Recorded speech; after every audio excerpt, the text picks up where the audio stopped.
누가복음으로 저희가 돌아와서 지난 주일에는 우리 17장 하나님의 나라가 어느 때 임하나이까 어디에 임합니까 이런 그런 그 제자들과 또 바리새인들의 궁금한 것들에 대해서 우리가 살펴보았습니다. 이제 예루살렘이 점점 더 가까우고 있습니다. 오늘은 드디어 여리고에 가까이 갔다 그렇게 이제 기록이 나오지 않습니까? 여리고는 예루살렘에서 한 20km밖에 떨어지지 않은 곳입니다. 9장 51절부터 예수님께서 예루살렘으로 올라가기로 굳게 결심하시고 이제 길을 떠나셨는데 그 사이에 많은 일들이 벌어졌지 않습니까? 근데 이제 예루살렘이 가까이 왔습니다. 그래서 많은 무리들이 하나님의 나라가 곧 임하게 되면 무슨 일이 벌어지느냐 이런 이야기들을 이제 궁금해했었고, 또 이제 18장에 우리가 이제 주일과 어제를 지나갔는데 들어오면서 이제 주제가 조금씩 이제 그 하나님의 나라에 과연 어떤 사람이 들어가는 건가 이제 그런 주제로 조금씩 바뀌었습니다. 18장 앞부분에서는 제일 첫 부분에서는 우리가 잘 아는 그 불의한 재판관과 그 과부의 비유로서 예수님께서 항상 기도하고 낭망치 말아야 될 것을 이제 비유로 말씀해 주지 않으셨습니까? 사실 그거는 이제 이제 인자의 날에 대한 그런 이야기였습니다. 인자의 날에 인자가 올 때에 세상에서 믿음을 보겠느냐 그 8절이 그렇게 끝나지 않습니까? 그래서 곧 이제 하나님의 나라가 완성될 것으로 이제 생각해서 그렇게 인내심 없이 거기서 이제 힘들어하지 말고 이 과부처럼 이제 예수 하나님께서 오실 것을 분명히 신뢰하고 계속해서 하나님 앞에 계속 끊임없이 기도해라, 그렇게 인내해라 그런 말씀을 이제 하신 거죠. 그래서 결국에는 그렇게 참 자비로우신 하나님께서 원한을 왜 안 들어주시겠느냐, 그렇게 믿음을 가지고 끝까지 잘 충성스럽게 믿음을 지켜야 된다라는 말씀으로 이제 제자들을 이제 말씀해 주셨다면은 이제 9절부터 18장 9절부터는 이제 몇 가지 이렇게 대조되는 이야기를 해주시면서 누가 과연 이제 하나님의 나라에 들어오게 되는가. 특별히 이제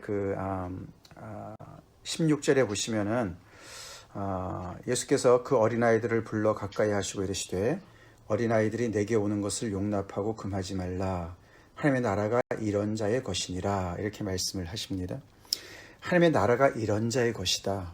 어떤 사람들의 것일까? 하나님의 나라는 어떤 사람들의 것일까? 어떤 사람들이 하나님의 나라에 적합할 것일까?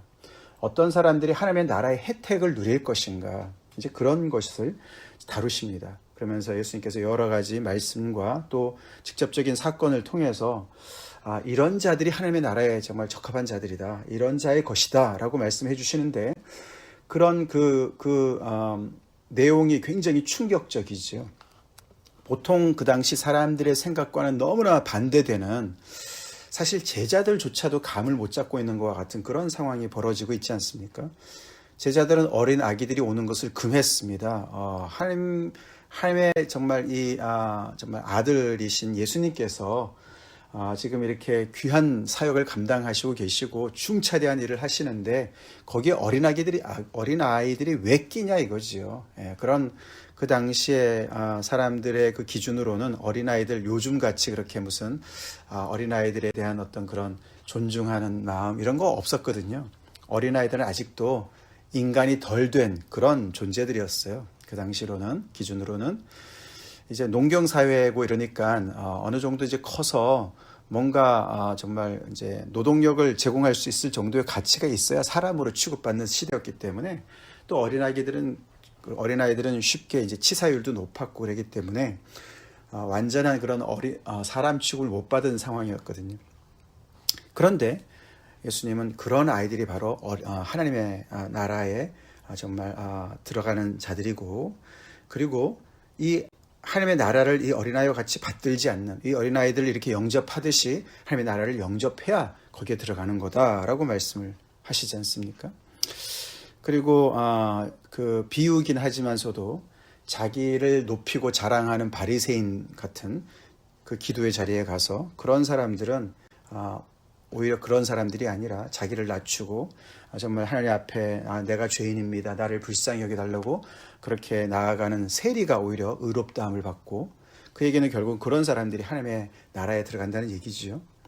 그리고 또 어저께 말씀에 그 부자 관원 이야기가 있지 않았습니까? 누가 보더라도 그 사람은 부자고 또 권세도 있는 사람이고 그래서 여러모로 하나님의 축복을 받은 사람으로 다들 생각했었던 사람인데 오히려 예수님께서는 너가 한 가지 부족한 것이 있다. 너가 재물을 다 가난한 자들에게 나눠주고 나를 따르라고 말씀하셨는데 그 사람은 큰 근심을 하고 떠났습니다. 그죠? 그 사람들이 너무 놀랐습니다. 그죠? 그러면 누가 도대체 구원을 얻을 수 있습니까? 이 정도로 하나님의 나라에 누가 정말 들어갈 수 있느냐? 이 기준이 그 당시에 가졌던 기준이 너무나 이제 다른 것이죠. 이제 그런 이야기들이 지금 진행되고 있습니다. 그러면서 점점 더 이제 예루살렘이 가까우면서 이제 자신들을 돌아보고 나는 도대체 어떤 위치에 있는 것이냐? 나는 과연 하나님의 나라에 합당한 자인가를 돌아보라고 말씀해 주시는 것이 지금 진행되고 있습니다. 그런 중에 예수님은 오늘 이제 31절에 이제 예루살렘이 가까우면서 다시 한번 당신이 고난받고 배척을 받고 죽임을 당하실 것 그리고 3일 만에 다시 살아나실 것을 다시 말씀해 주시죠. 그게 9장에서 시작된 그 바로 변화산 바로 직전에 가이사랴 빌립보 지방에서 사람들이 나를 누구라고 하느냐 너희는 나를 누구라고 하느냐 말씀하신 그때 시작된 거 아닙니까? 그때부터 벌써 예수님께서는 인자가 많은 이제 그 고난을 받고 버림받고 죽임을 당할 거라고 말씀해 주셨는데 오늘도 똑같은 얘기를 또 하시죠. 그죠? 이제 우리가 예루살렘으로 올라가노니 선지자들을 통하여 기록된 모든 것이 인자에게 응하리라. 예루살렘에 올라가면 구약에서 이야기한 모든 하나님의 말씀이 다 이제 fulfill 될 것인데 이제 그게 응할 것인데 성취될 것인데 그것이 인자에게 성취될 것인데 그 성취되는 내용이 뭐냐면은 그 인자가 이방인들에 넘겨져서 희롱을 당하고 능욕을 당하고 침뱉음을 당하고 채찍질 당해서 죽임을 당할 것이다. 그것이 구약에 일어난 모든 일들에 대한 그 기록된 모든 것이 응해지는 그것이 성취되는 핵심적인 내용이다. 이렇게 말씀을 하시죠. 예루살렘으로 예수님이 올라가시면 거기에서 승리를 하시는 것이 아니라 이방인들을 몰아내고 거기서 왕으로 옹립되시는 것이 아니라 반대가 벌어질 것이다. 반대의 일이. 9장의 내용과 비슷하지만 조금 다른 게 있습니다. 9장에서는 결국 예수님이 고난받고 이렇게 죽임당하는 것이 유대의 종교 지도자들의 손에 의해서 그렇게 된다라고 기록했습니다. 그죠? 장로들과 대제사장들과 서기관들에 의해서 그렇게 많은 고난을 받고 버림을 당하고 그렇게 얘기하는데 여기는 이방인들에게 당하는 걸 얘기합니다. 그렇지만 이제 여기 보면 이방인들에게 넘겨져, 그 넘겨져라는 단어에 들어가 있죠. 누구 손에 넘겨지겠습니까? 바로 유대의 종교 지도자들의 손에 의해서 예수님이 이방인들에게 넘겨지는 것이죠. 그래서 조금 더 앞에보다는 더 이제 그 내용이 더 이제 이렇게 자세해지는 것을 볼 수가 있죠. 결국 유대 지도자들의 그런 손에 의해서 그들이 먼저 배척을 했고 그래서 그들이 이방인들의 손에 넘겨져서 로마 사람들의 손에 의해서 결국 예수님이 돌아가실 것을 얘기하고 있습니다. 그래서 이 세대로부터 버림을 당하는 이 세대에는 로마 사람들만 있는 것이 아니라 이방 사람들 있는 것이 아니라 유대 종교 지도자들도 있는 그런 이 세대를 얘기하지요. 그들에게 버림을 당하지만 그러나 하나님은 3일 만에 예수님을 다시 신원하실 것이다. 부활로 다시 살리셔서 예수님이 옳았다라는 것을 증명해 주실 것이다 라고 말씀을 하십니다.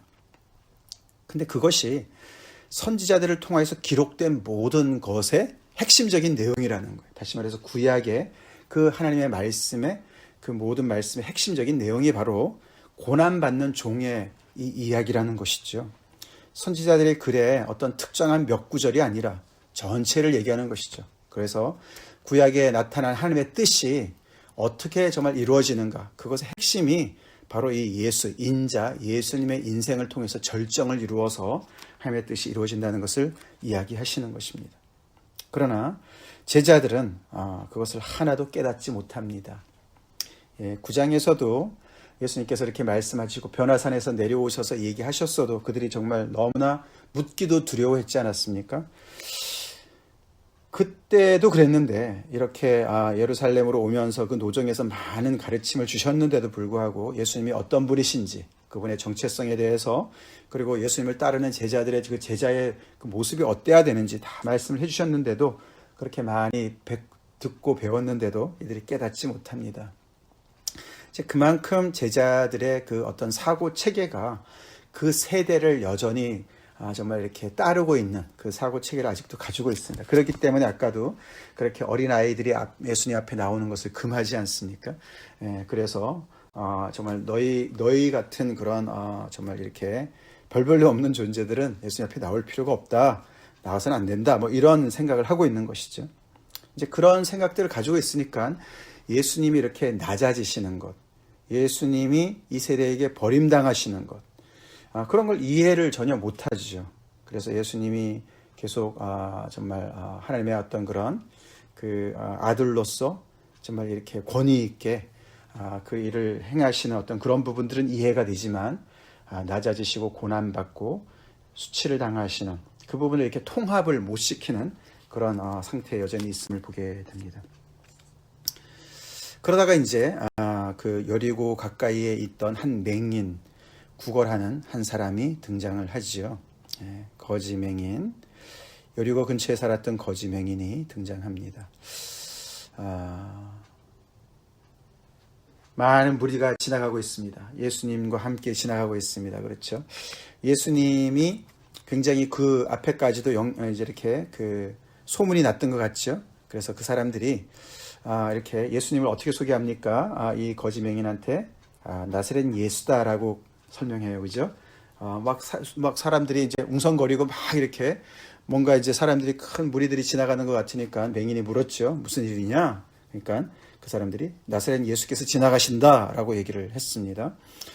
그래서 거기 여리고 근처에 있는 많은 사람들이 예수님의 지나가심을 따라서 지나가고 있는 상황이었습니다. 그러니까 갑자기 이 맹인이 외칩니다. 다윗의 자손 예수여 나를 불쌍히 여기소서. 그죠? 아까도 말씀드린 대로 하나님의 나라에 누가 적합한 거냐. 거기에 이 또 다른 어린아이와 같은 비슷한 한 사람, 너무나 처지가 딱한 한 사람이 나오죠.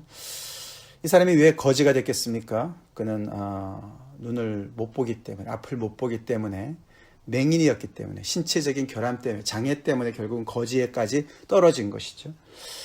그 당시의 기준으로는, 요즘도 그렇지만 이런 장애를 가진 사람들이 장애에다가 또 거지까지 되었으니까 가족이 없는 거 아닙니까?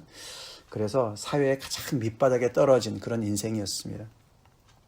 누가 하나 케어해주는 사람 없고 의지할 사람이 없는 상황인 것이죠. 그래서 그 당시 사람들이, 사회가 버린 사람이죠. 그냥 옆에 있어도 있으나마나 하는 사람이고, 사람으로 취급을 당하지 못했던 가장 낮은 곳에 있는 그런 사람들이었습니다. 이런 사람들은 주로 수명이 짧았다고 합니다. 그랬겠죠. 그런 한 사람이에요. 그죠? 어린아이와 같은 사람입니다. 이런 사람이 정말 과연 이런 사람도 하나님의 나라에 들어갈 수 있을 것인가? 하나님의 나라에 정말 아까 예수님 말씀하신 대로 하나님의 나라가 이런 자들의 것이다 라고 했는데 거기에 들어가는 사람인가? 이제 그런 걸 이제 보게 되는 거지 않습니까? 근데 이 사람이 놀랍게도 어떻게 보면은 제자들도 아직 못 보는 그 예수님을 맹인이면서도 보고 있는 것과 같은 예수님을 정확하게 부릅니다. 그죠? 다윗의 자손 예수여라고 부릅니다. 사실 이렇게 다윗의 자손이다. 그 얘기는 앞에 1장, 2장에 나왔었습니다. 천사가 얘기했었고요.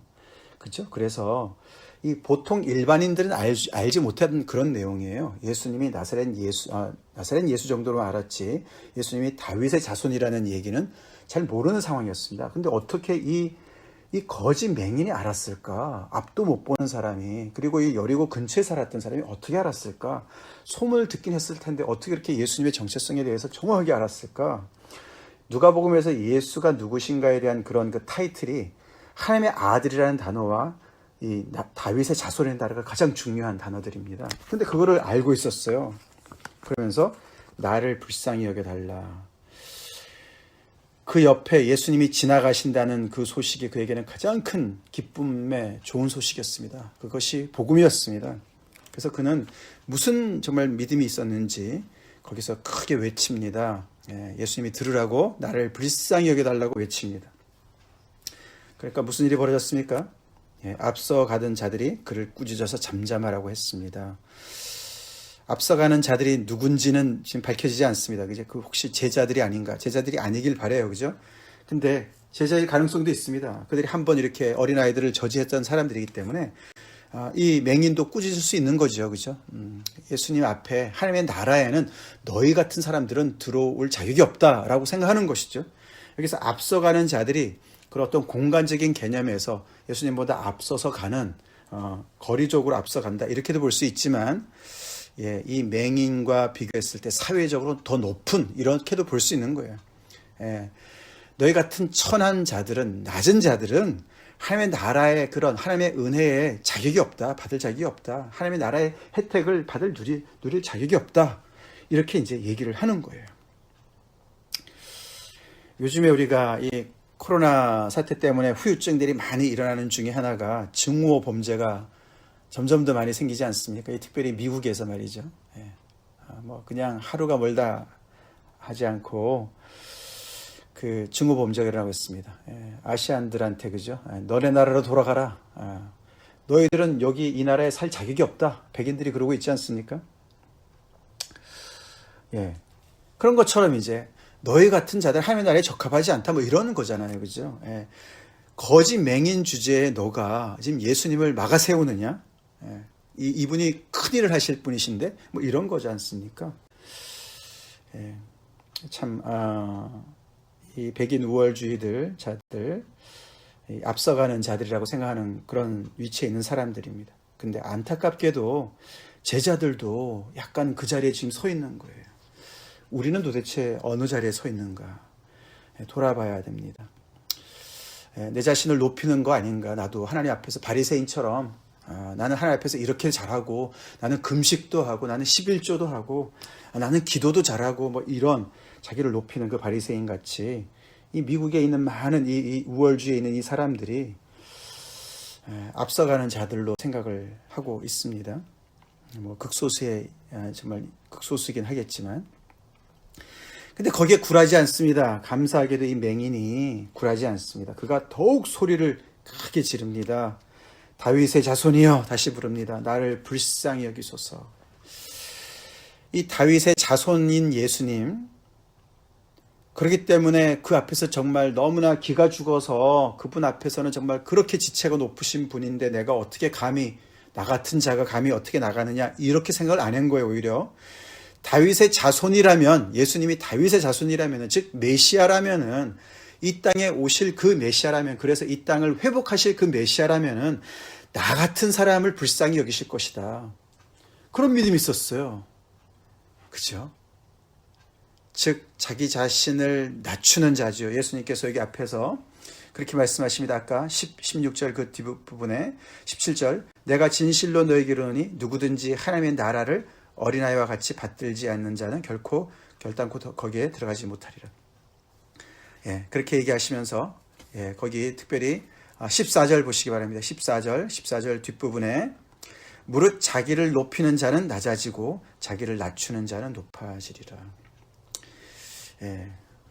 이게 누가 하나님의 나라에 합당한 자냐 그거를 가늠하는 그 어떤 기준이에요. 예수님께서 말씀하신 거예요. 자기를 높이는 자는 못 들어가는 곳이 바로 하나님의 나라입니다. 자기를 낮추는 자는 들어가는 곳이 하나님의 나라라는 것이죠. 이 맹인은 자기를 너무나 낮추지요. 나를 불쌍히 여겨달라고. 나는 하나님의 은혜를 받을 자격은 없지만 저는 하나님의 정말 은혜가 꼭 필요한 자입니다. 라고 간절히 목이 터지라고 외치고 있습니다. 하나님은 그런 자의 기도를 들어주시죠? 요청을 들어주시죠? 바로 하나님의 나라는 그런 자들의 것이죠. 그런 자들의 것입니다. 너무 감사하게도 이 사람은 그런 그 믿음, 그 통찰력이 있었어요. 이 사람의 믿음은 정말 앞에 우리가 7장에서 만났던 백부장의 믿음과 같은, 그렇게 예수님을 놀랍게 했던 믿음과 같은 그런 믿음, 또는 우리가 그 17장에서 그 10명의 그 나병 환자들이 예수님 앞에 치유를 받고서 다들 치유를 받았는데 돌아와서 감사를 표현했던 그 사마리아 사람, 그 사람과 같은, 그래서 예수님이 누군지를 그 누구보다도 정말 이렇게 뛰어나게 알았던 그런 사람들에 속하는 그런 이 사람입니다. 이 거짓 맹인은요. 그래서 정말 육신의 눈은 멀었지만 영적인 안목은 그 누구보다도 뛰어났던 그런 사람이었던 것이죠. 어떻게 그가 알았는지는 모르지만 그는 정말 이 하나님의 나라에 누가 정말 하나님의 나라의 혜택을 누가 누릴 수 있는가를 정확히 알았습니다. 우리는 그렇게 알고 있습니까? 우리도 그렇게 간절히 하나님 앞에 나아가는 그런 사람입니까? 주변에서 어떤 사람들이 막아선다 할지라도, 꾸짖는다 할지라도, 잠잠하라고 그렇게 얘기한다 할지라도, 아니야, 하나님은 나 같은 사람을 불쌍히 여기실 거야. 하나님은 하나님 앞에 나아가는 자를 멸시치 않으시는 분이셔. 그런 믿음이 있으십니까? 아멘. 예, 감사하게 하나님은 그런 분이세요. 예수님도 그런 분이세요. 그래서 예수님이 그렇게 외치시는 그 이야기를, 그 사람의 음성을 들으셨습니다. 데리고 오라고 명하셨습니다. 데리고 왔을 때 내가 무엇을 해주기를 원하느냐. 거지면 뭐 당연히 원하는 거는 적선이죠, 그죠? 예, 적선 좀 해주십시오. 근데 이 사람은 필요가 그 이상이었습니다, 그죠? 예, 그 이상이었어요. 본질적인 사람이에요. 주여 보기를 원합니다. 보기를 원합니다. 저희 근본의 문제를 해결해 주십시오. 그렇게 얘기합니다. 그래서 예수님은 눈먼 자의 눈을 띄워주시는 그 정말 처음에 누가복음 4장에서 주의 성령이 내게 임하여서 가난한 자에게 복음을 전파하시는 그 사역을 여기서도 감당하십니다. 그렇죠? 그러시면서 내 믿음이 너를 구원하였느니라. 구원하였다. 여러 가지 의미가 있죠. 그래서 그의 시력이 회복되었다. 그런 뜻도 될 수 있고, 그가 시력이 회복됐으니까 이제는 사회의 한 일원으로 회복이 되는 것이죠. 그런 가능성이 있는 것이. 그리고 또 그것은 앞에 이렇게 18장 전체적인 이야기와 연결해 볼 때 하나님의 나라에 들어간 것을 얘기하는 것이죠. 그랬더니 이 사람이 즉시 곧 보게 되어, immediately, 할렐루야, 예수님의 말씀의 능력이죠. 우리가 지금까지 살펴보면서 이 예수님은 그런 맹인의 눈을 띄우시는 것 충분히 우리가 정말 또 보았고, 그런 능력이 있으신 분을 우리가 보았습니다. 곧 보게 되었습니다. 그러니까 그가 하나님께 영광을 돌립니다. 예수님을 통해서 역사하시는 하나님께 영광을 돌립니다. 그러니까 예수님은 하나님께서 보내신 사람이죠. 하나님의 역사를 앞에서 행하시는 분이시죠. 그리고 예수님을 따릅니다. 그죠? 그리고 할렐루야 그러고는 자기 집으로 가는 게 아니고, 이제 내가 못했던 내 인생을 내가 열심히 살아야지 이런 게 아니라 예수님의 공동체 안으로 들어갑니다. 그렇죠? 예수님을 따릅니다. 그래서 그는 사회의 복원도 되지만 결국 그는 예수님의 제자가 되기를 선택하고 예수의 공동체 안으로 들어가게 됩니다. 그래서 예수님이 말씀하신 18장 30절, 오늘 본문 바로 앞에 예수님이 그러셨어요. 그죠? 내가 진실로 너희에게 이르노니 하나님의 나라를 위하여 집이나 아내나 형제나 부모나 자녀를 버린 자는 현세에 여러 배를 받고 내세에 영생을 받지 못할 자가 없느니라 하시니라. 현세에도 여러 배를 받습니다. 그 얘기가 바로 뭐겠습니까? 예, 하나님의 공동체 안으로 들어가는 것이, 하나님의 가족이 되는 것이죠. 그죠? 예, 그래서 이 평생 모르죠. 몇십 년이나 이렇게 살았는지 모르지만 이 거지 맹인이 가족도 없이 살았던 이 사람이 많은 형제나 부모나 자녀를 얻었습니다. 하나님의 가족의 일원이 됐다는 것이죠. 그것을 보고 백성이 다 하나님을 찬양했다. 이렇게 오늘 본문이 끝납니다. 참 감사한 하나님의 나라죠. 이 하나님의 나라, 어떤 사람이 혜택을 누리는지 우리가 보고 있죠. 세상의 기준으로 잘난 사람들이 아닙니다. 높은 사람들이 아닙니다. 부자나 권세 있는 사람들이 아니었습니다. 하나님 앞에서 자기를 높이는 사람들이 아니었습니다. 하나님의 나라의 혜택을 누리는 사람은 어린아이와 같이 자기를 낮추는 자들이고, 이 거짓 맹인과 같이 이렇게 간절히 하나님의 은혜가 필요합니다. 하나님 앞에 나아가는 사람들이 누리는 것입니다. 우리는 그렇게 누리고 있습니까? 하나님 앞에서 혹시나 우리는 배불러서 내가 높다고 내 스스로를 높이는 그런 자리에 있지 않습니까? 그 기도의 비유에서 바리새인이 하나님 앞에 감사로 시작해요. 그래서 하나님께 감사하긴 하는데 뭐 때문에 감사를 받더니 자기 자랑을 하느라고 감사를 하는 거예요. 우리가 혹시 그런 신앙생활을 하고 있지 않습니까? 하나님 앞에서. 그래서는 안 됩니다. 더 나아가서는 이 제자들, 이 어정쩡한 이 제자들, 우리가 혹시 그러고 있지 않습니까? 하나님의 은혜로부터 제외를 시킨 사람들이 혹시 있지 않습니까? 그래서 다른 정말 하나님의 은혜가 너무나 필요한 사람들을 못 오게 방해하고 있지 않습니까? 길을 막아서 서고 있지 않습니까? 앞서가고 있다고 생각하고 있지 않습니까? 이런 것들을 우리가 돌아보면서 나는 지금 어디에 있나? 나는 정말 하나님의 나라에 하나님의 나라가 이런 자들의 것이다. 그렇게 자기를 낮추는 그 자리에 있는지 다시 돌아보고, 우리 더 나아가서는 예수님의 이 길, 예수님이 가시는 그 십자가의 길, 예수님은 예루살렘으로 올라가시지만 예수님은 계속 끝없이 낮은 곳으로 내려가시죠. 그래서 버림당하시고 고난당하시고 십자가의 죽임까지 당하시는, 그것이 제대로 깨달은 제자들이 갈 길이라고 그랬습니다. 그렇죠? 먼저 고난을 받고 버림을 받아야 인자의 날이 올 거다. 그것이 교회가 갈 길이다. 많은 환난을 겪어야 하나님의 나라에 들어갈 것이다. 우리 거기까지 갑시다. 다 같이 기도하겠습니다. 하나님 감사합니다. 예수님의 예루살렘을 향한 여정이 거의 끝나가는 마당에 아버지, 참 이 많은 사건을 통해서 우리의 현 주소를 보게 됩니다. 주님, 거짓 맹인, 여리고에 있었던 거짓 맹인과 같은 그런 간절함으로 주님 앞에 오늘도 나가기 원합니다. 하나님의 나라의 혜택을 누리는 아버지, 정말 내 자신을 스스로 낮추고 정말 간절한 가난한 마음으로 주님 앞에 나가기를 간절히 소원합니다.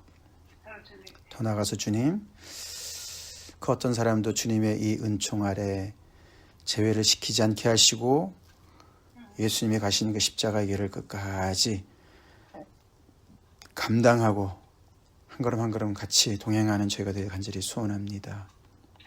아버지, 이 세대에서 이 세대로부터 버림받는 것에 두려워하지 않게 도와주시고, 세상 사람들이 부러워하는 가치관 주님 내려놓고 예수님이 정말로 귀하게 여기시는 이 복음 따라 살아가는 오늘 하루가 되게 하여 주시옵소서. 예수님 이름 받들어 간절히 기도 올리옵나이다. 아멘.